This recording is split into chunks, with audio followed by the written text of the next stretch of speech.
Issue 4, joined by Mahlatse Mphahlele. Mphahlele, welcome to Sports and Prime. Pleasure to have you here. I always get you in studio when the proverbial issues hit the fan.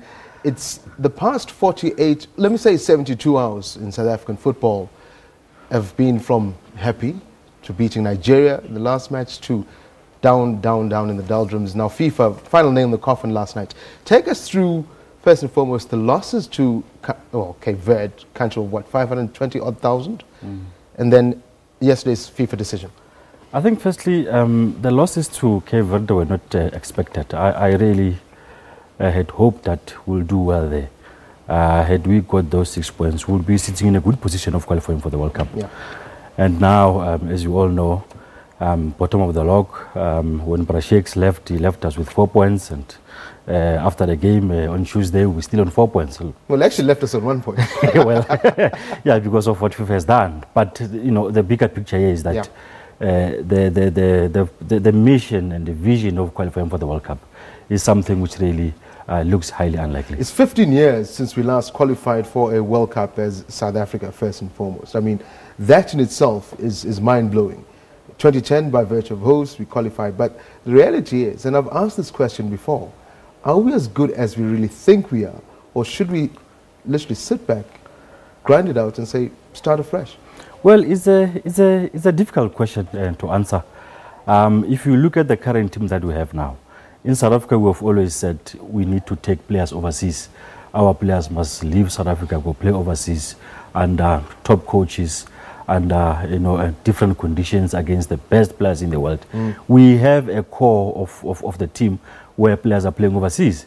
Then you have a situation whereby we go to Cape Verde with those players, they are not playing. We come back where we have to win at home in Durban, those players are sitting on the bench. Now, what's the point of sending players overseas? I think in these past 2 matches, the coach really got it wrong.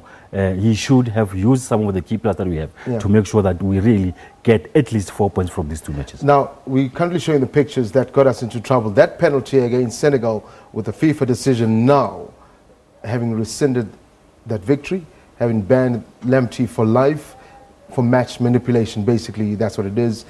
Somewhere, somehow down the line, somebody cheated, somebody paid the ref for South Africa to win that game. And all of a sudden, bells of 2010 return. Yeah, well, I'm still trying to wrap my head around this decision that FIFA has taken. I don't understand why we are being punished for something that we clearly didn't do anything wrong. I mean, referees for since they're not saying who actually paid the ref. So then that's the issue. I mean, why are we being victimized for this situation? And on this one, I'm with SAFA here that they have to use each and every legal avenue that is available for them to fight this thing, to make sure that we don't ultimately get losing those points that we gain. But it's not the first time FIFA's done this, so one can't say that it's a precedence on South Africa. It happened Bahrain, I think, versus Uzbekistan in 2005 ahead of the 2006 World Cup in Germany. So it's nothing new. I mean, why should we fight it?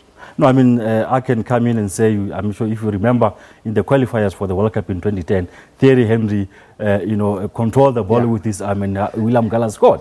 And, that match was not replayed. One could even say, go back to Maradona, the hand of God. Instead, in that particular incident, FIFA paid Ireland money to silence them. So now why are we finding ourselves in this situation where we clearly did not do anything wrong? So basically, you're telling me that it's not over.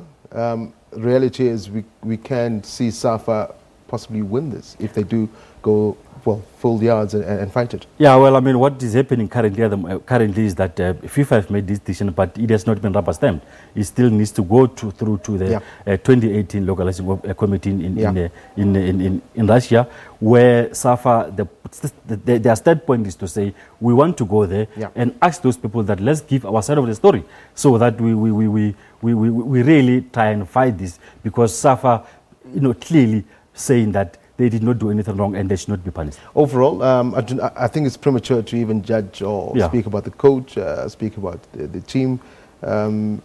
Overall, I want to put this correctly, because I know you laugh, because I know exactly what you think. I want to put this overall. What do you think of this team? The names, I know some of them did not start in the past 2 matches. There's debate about who the starting 11 should have been, whether Coach Baxter got it right. Overall, do you think there's a future for this team? We still got return to Senegal and Burkina Faso? Well, with reference to 2018, Yeah. I don't think we've got a future. Yeah. If it comes to a situation whereby we lose the points that we gained against Senegal, it's really finished and clear. Yeah. Even if things remain as they are now, let's say we replay the match and we beat them again, Yeah. 2-1, we'll still be on 4 points. Yeah. Things remains the way they are now, and we still have to go to play against the Senegal and Burkina Faso. Yeah. At the moment, the way things have been for the past couple of months, I don't think Bafana have it in them Yeah. to beat Burkina Faso and to beat Senegal. Well, tell you what, we just came out of the BRICS summit, né? Yeah. Down in China. So there is hope. Yeah, we can always ask the president to speak to Vladimir Putin and bring us to maybe BRICS World Cup. You know very well that FIFA frowned upon political interference in football, so I don't think we'll have a chance with that one. But Mahlatse Mphahlele, thank you very much indeed for joining us right here on Sports and Thank Prime. you. Speaking all things Bafana, I'll hold you against it. I'll come back to you sooner. Well, hopefully in time. Hopefully this matter gets sorted out and have a chat with you on how to sort it out eventually. Thank you very much. Thank you very much. Mahlatse Mphahlele speaking to us. Season reporter right here. Well, in South Africa, he's an award-winning journalist speaking to us about Bafana Bafana and the decision FIFA made to get us to replay the Senegal match. We take a quick break. When you return, we speak all things polo. My two guests are standing by. It's an exciting one. Polo, not water polo, it's the other one with the horses. Stay with us.